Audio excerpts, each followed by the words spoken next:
Hey everyone, it's Andrew Katie here, Royal LePage Truro Real Estate. Now, when it comes to doing paperwork, there is a ton of forms that we will ask you to sign on each and every real estate transaction. But one of the most common forms that almost everybody is asked to sign is the working with the real estate industry form, so that you know what the obligations are between your agent and you, the client, customer, the person buying or selling real estate. So in this video, what I want to do is I want to give you an overview of what that form is when you sign it, and so that you can sign it knowing exactly what you're signing.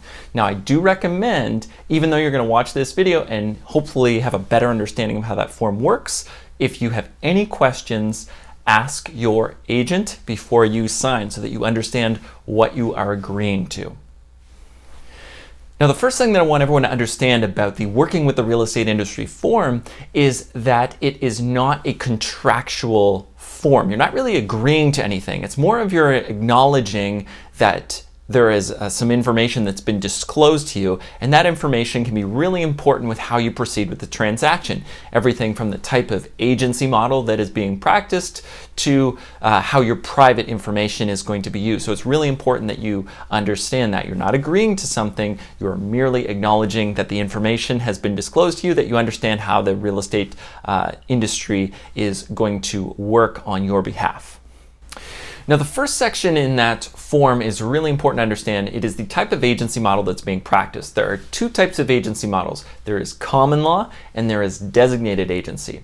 Now, in common law, all the agents that work for one brokerage have access to the same information. So if you're working with one agent, you're working essentially with all the agents. Every agent in that same office has access to the same information. And although you'll probably keep dealing with only one agent, there is the possibility that other agents may assist that agent in concluding the transaction. Now, with designated agency, only one agent is working on your behalf. If you call the brokerage, you are looking for that agent. That agent is your designated agent. The next section on that form has to do with definitions. It's really important that everyone is on the same page when it comes to what a customer, what a client, what a brokerage is. And there's a number of definitions on there that you want to read through and make sure you're familiar with, especially any that you've never heard before or you're not really clear on what they mean. There are two sections in that form that can sometimes be really confusing: the client section and the customer section. You might think that they're the same, and in a lot of ways they can, the term might be used interchangeably in some industries, but in the real estate industry, a customer and a client can be very different things. The highest responsibility of the agent is to a client.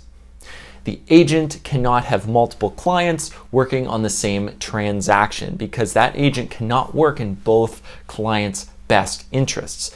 So in the form, you have to understand that a client and a customer are different. And if you're not sure what you are, make sure you check with your agent to confirm.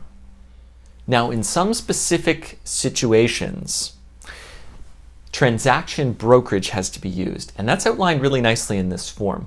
So transaction brokerage is essentially when the agent, instead of acting in any one person's best interests, simply works to facilitate the transaction. There are many situations where it's difficult for an agent to be impartial towards one or another person for a variety of reasons. And if you don't understand what transaction brokerage is or why it's being used, again, make sure you check with your agent. Now, one of the last sections on that form has to do with privacy and the use of your personal information. In a real estate transaction, there are often multiple people involved, from lawyers to lenders to other brokerages.